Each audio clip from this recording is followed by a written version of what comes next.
ও মাহির, মা তো ছাতা নিয়ে আসিনি, রেনকোট নিয়ে আসিনি। হবে ওই চাচা থেকে যাও এবার।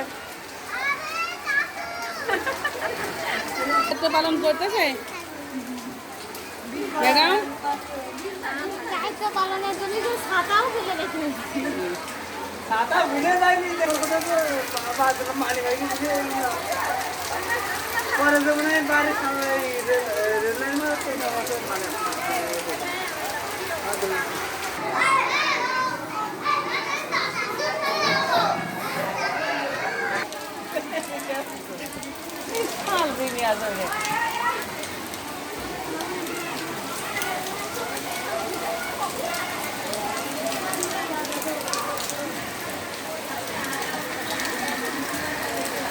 আমাদের শাইন স্কুলের রবিউলের ছাতা ঝড়ে উড়ে গেছে।